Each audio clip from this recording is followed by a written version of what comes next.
நம்ம ஆளுங்க தானே நம்மள இவ்ளோ தூரம் சப்போர்ட் பண்ணி கூட்டிட்டு வந்தாங்க. அவங்களுக்கு தெரியாதா அவங்களோட பெஸ்ட் ஹாலிடேஸ் நம்ம கூட தான்னு. GT Holidays, South India's #1 travel brand. டூரி docket ரசிகர்களுக்கு வணக்கம். வாங்க லென்ஸ் கட்சிக்கு போகலாம்.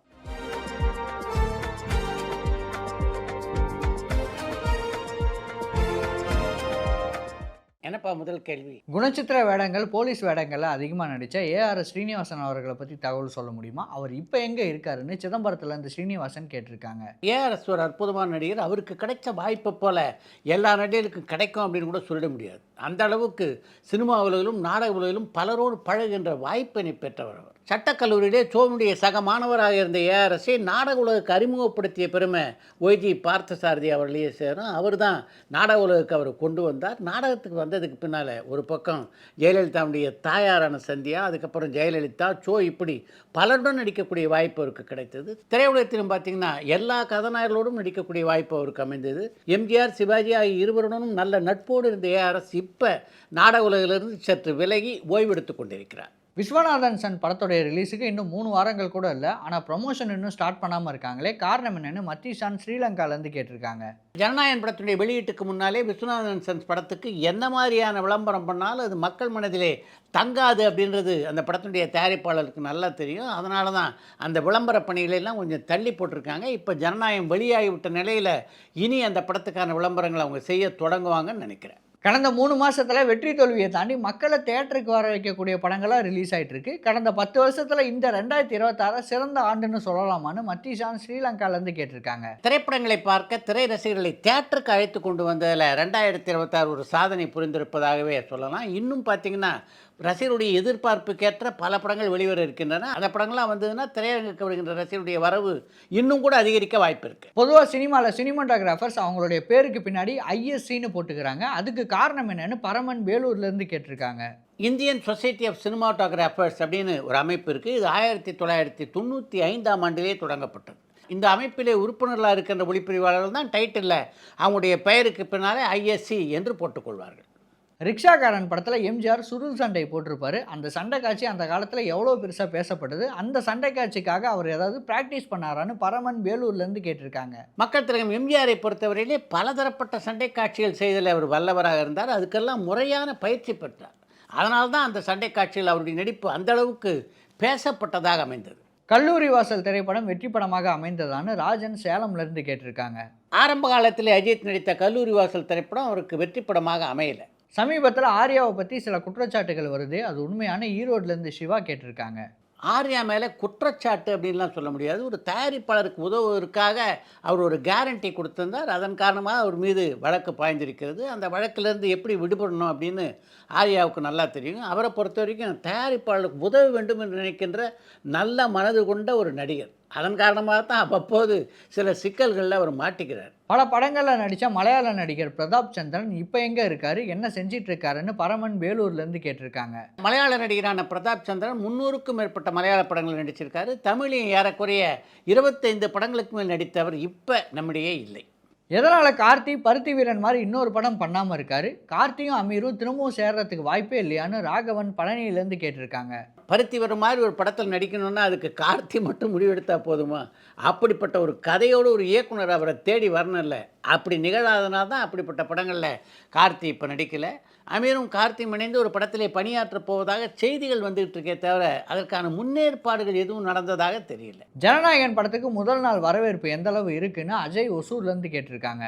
இன்றைய தமிழ்நாட்டினுடைய முதல்வர் ஜோசப் விஜய் நடித்திருக்கின்ற கடைசி திரைப்படம் ஜனநாயகன். அப்படி இருக்கும்போது அந்த படத்துக்கு வரவேற்பு இல்லாமல் இருக்குமா?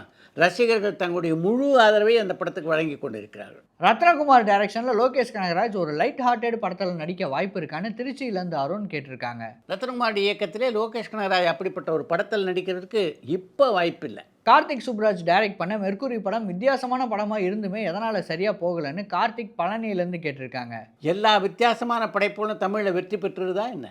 அப்படிப்பட்ட ஒரு வித்தியாசமான படைப்பாக தான் கார்த்திக் சுப்ராஜ் இயக்கத்தில் உருவான மெர்க்குரி படத்தை நீங்கள் எடுத்துக்கணும். சன் டிவியில் தொடர்ந்து விஜய் ரஜினி படங்களை மட்டுமே சண்டே ஸ்பெஷல் படங்களாக போட்டுட்டு இருக்காங்க. டிஆர்பி கிங்காக இப்போ வரைக்கும் இவங்க 2 பேர் மட்டும்தான் இருக்காங்களான்னு அஜய் ஒசூர்லேருந்து கேட்டிருக்காங்க.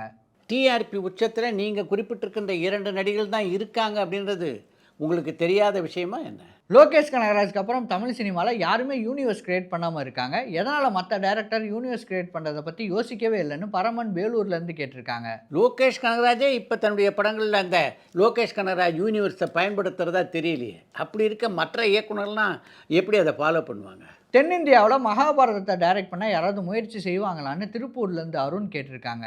மகாபாரதத்தை கொஞ்சம் நவீனமாக எடுத்திருக்கிற ஒரு முயற்சி தான் கல்கி திரைப்படம். அந்த படத்தை நீங்கள் பார்க்கலையா என்ன? இந்த வாரம் ஓடிடியில் என்னென்ன தமிழ் படங்கள் ரிலீஸ் ஆக போகுதுன்னு தமிழன் புதுச்சேரியிலேருந்து கேட்டிருக்காங்க. இந்த வாரம் நெட்ஃப்ளிக்ஸ் ஓடிடி தளத்தில் கான்சிட்டி திரைப்படமும் கட்டா குஸ்தி பார்ட் 2 திரைப்படமும் ஒளிபரப்பாக இருக்கின்றன. நூறுசாமி திரைப்படம் Zee5ல் ஒளிபரப்பாக இருக்கிறது. லவ் திரைப்படம் பிரைம் வீடியோவில் ஒளிபரப்பாகிறது. கல்கி எழுதின பொன்னியின் செல்வனை திரும்பவும் எடுக்கும்போது அதே பொன்னியின் செல்வன் டைட்டிலை யூஸ் பண்ண முடியுமான்னு திருச்சியிலேருந்து அருண் கேட்டிருக்காங்க. கல்கியினுடைய எல்லா படைப்புகளுமே நாட்டுடைமையாக்கப்பட்டு விட்டன. அதனால் அவருடைய கதையோ அவருடைய கதையினுடைய தலைப்பையோ எந்த நேரத்திலும் யார் வேண்டுமானாலும் பயன்படுத்தி கொள்ளலாம். நீட் தேர்வுக்காக நடிகர்கள் போராட்ட களத்தில் குதிப்பாங்களான்னு ஷாம் இந்தோனேஷியாலேருந்து கேட்டிருக்காங்க. நீட் தேர்வை எதிர்த்து போராட்டம் எத்தனை நாட்களாக நடக்கிறது? எத்தனை நடிகர்கள் குதிச்சிருக்காங்க? அதில் கல்கி படம் அதிகபட்சம் எத்தனை பாகங்கள் வரும்னு ரகுவரன் இந்தோனேஷியாலேருந்து கேட்டிருக்காங்க. கல்கி திரைப்படம் பார்ட் 2 மட்டும்தான் வரும்னு நினைக்கிறேன். அதுக்கப்புறம் அதை தொடர்கின்ற எண்ணம் அந்த படத்தினுடைய இயக்குனருக்கும் தயாரிப்பாளருக்கு இருப்பதாக தெரியல. திருநெல்வேலியில் பாரதி ராஜாவோட படப்பிடிப்பு ஏதாவது நடந்திருக்கான்னு அருண் பழனியிலேருந்து கேட்டிருக்காங்க. பாரதி ராஜா ப்ராப்பர் திருநெல்வேலியில் படப்பிடிப்பு நடத்தலை. ஆனால் தென்காசியில் கருத்தம்மா படத்தினுடைய படப்பிடிப்பை ரொம்ப நாட்கள் நடத்தியிருக்கிறார். இளையராஜா கங்கை அமரன் இசையில் பாடியிருக்காரான்னு ராஜன் பெரம்பூர்லேருந்து கேட்டிருக்காங்க. நல்ல குடும்பம் நம்ம குடும்பம், பண்ணைபுரத்து பாண்டவர் போன்ற ஒரு சில படங்களில் கங்கை அமரனுடைய இசையிலே இளையராஜா பாடியிருக்கிறார்.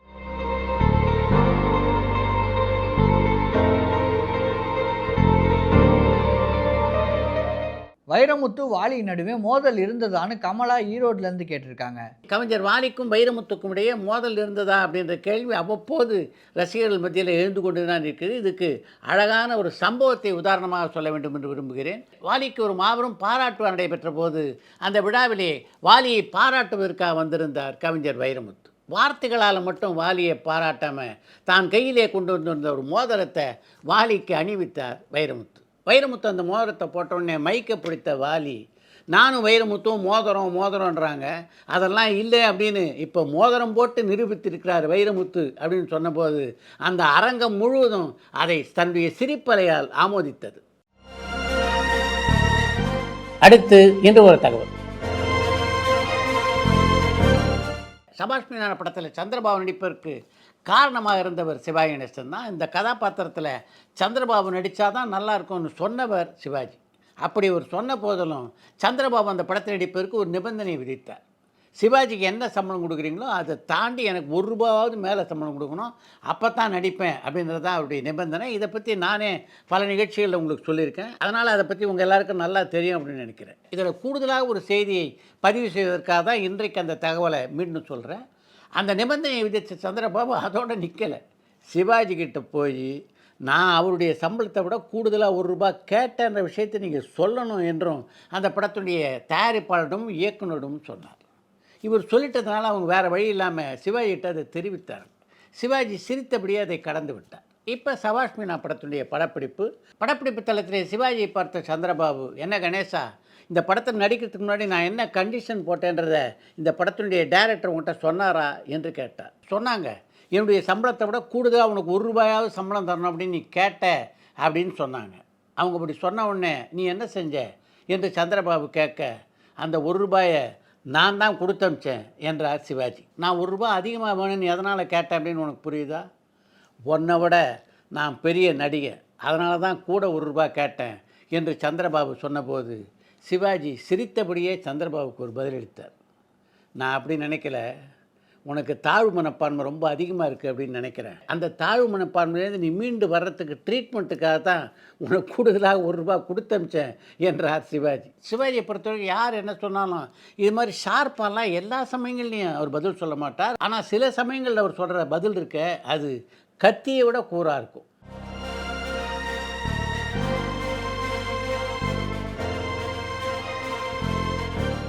இத்துடன் இன்றைய லஞ்ச் நிகழ்ச்சி நிறைய பெறுகிறது. மீண்டும் அடுத்த லஞ்ச் நிகழ்ச்சியிலே சந்திப்போம்.